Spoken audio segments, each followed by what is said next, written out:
लकल हम्दि या अल्लाह अस्सलातु वस्सलामु अलैका या रसूल अल्लाह अम्मा बाद। सिलसिला है नाजरीन के सवालों के जवाब देने का। नाजरीन में से एक ने हमारे किसी वीडियो के कमेंट्स में ये सवाल किया है कि तहज्जुद की नमाज के बाद लोबान जलाना कैसा है। ये इन्होंने पूछा है, नमाज तहज्जुद के बाद लोबान जलाना चाहते हैं। लोबान क्या है?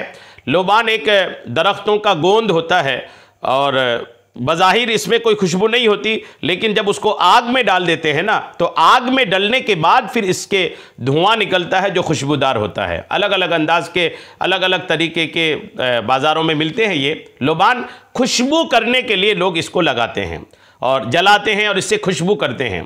तो अब रही बात तहज्जुद की नमाज के वक्त लोबान करना, तो याद रखिएगा कि नमाज तहज्जुद ये फरिश्तों की तशरीफ़ आवरी वाली नमाज भी है।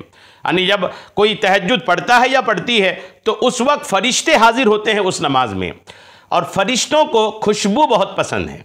फरिश्तों को खुशबू बहुत पसंद है, इसीलिए मर्द हजरात के लिए हुक्म है कि अगर मुंह से बास आ रही हो, मुंह से बदबू आ रही हो, तो वो बदबू लेकर के मस्जिद में नहीं जानी चाहिए। प्याज खा करके या लहसुन खा करके या मूली खा करके, सिगरेट पी के, तंबाकू खा के, यानी वो चीज़ जिसके इस्तेमाल से मुंह से बदबू आए, उसके इस्तेमाल के बाद मस्जिद नहीं आनी चाहिए। वजह क्या है?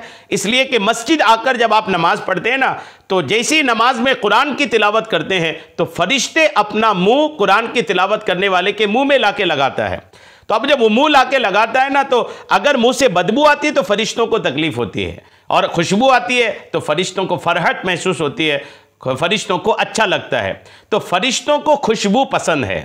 अब जब फरिश्तों को खुशबू पसंद है, ये बात क्लियर हो गई, तो अगर तहज्जुद के वक्त कोई इस वजह से कि अल्लाह के ज़िक्र की ताज़ीम के लिए, फ़रिश्तों की आमद में फ़रिश्तों के एहतराम के तौर पर अल्लाह के ज़िक्र जो नमाज तिलावत वगैरह हो, इसके एहतराम के लिए अगर कोई घर में लोबान जलाता है तो बिल्कुल जला सकते हैं, जायज़ है। और नीयत अच्छी, इस तरह की नीयत अगर होगी तो अल्हम्दुलिल्लाह वो सवाब के भी हकदार होंगे।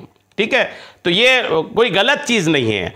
वो कई मामले में तो बहुत अच्छी चीज़ है ये, जैसे इबादत की ताज़ीम के लिए, ज़िक्र इलाही की ताज़ीम के लिए जलाए अगर लोबान तो भी सवाब मिलेगा।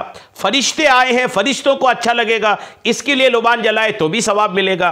तो बहरहाल ये कि लोबान ये तहज्जुद की नमाज के बाद कोई अगर जलाना चाहें तो जला सकते हैं। ये ध्यान ज़रूर रखना चाहिए कि घर में दूसरे लोग भी जो हैं, जो सो रहे हैं, ये लोबान की धुआं से उनको परेशानी नहीं होनी चाहिए, इसका ध्यान रखना चाहिए। जलाएं तो थोड़ा सा जलाएं, जो आपकी नमाज का रूम है, जो तहज्जुद आप जहां पढ़ रहे हैं, बस वहां अगर कोई और नहीं सो रहे हैं, बस वहीं खुशबू हो जाए। ये चूंकि तहज्जुद का वक्त होता है, अमूमन दूसरे लोग सोए होते हैं, घर में कई लोग जो सोए हैं उनकी नींद पे भी खलल नहीं होनी चाहिए, उनको भी परेशानी नहीं होना चाहिए, इसका भी ख्याल होना चाहिए। सोए में अगर अचानक वो लोबान का धुआं उनके नाकों में जाएंगे ना, तो अचानक वो परेशान भी हो सकते हैं कि यार काय की खुशबू आ रही है, या उनको खांसी भी आ सकती है। या चूंकि लोग जब सोते हैं तो घरों के खिड़की दरवाजे बंद होते हैं, ऐसे में भी जो धुआं है वो घर ही में रह करके घुटन भी बन सकती है। तो ये सारी चीज़ें आपको ध्यान में भी रखनी है कि धुआं से घर के दीगर लोगों को तकलीफ ना हो।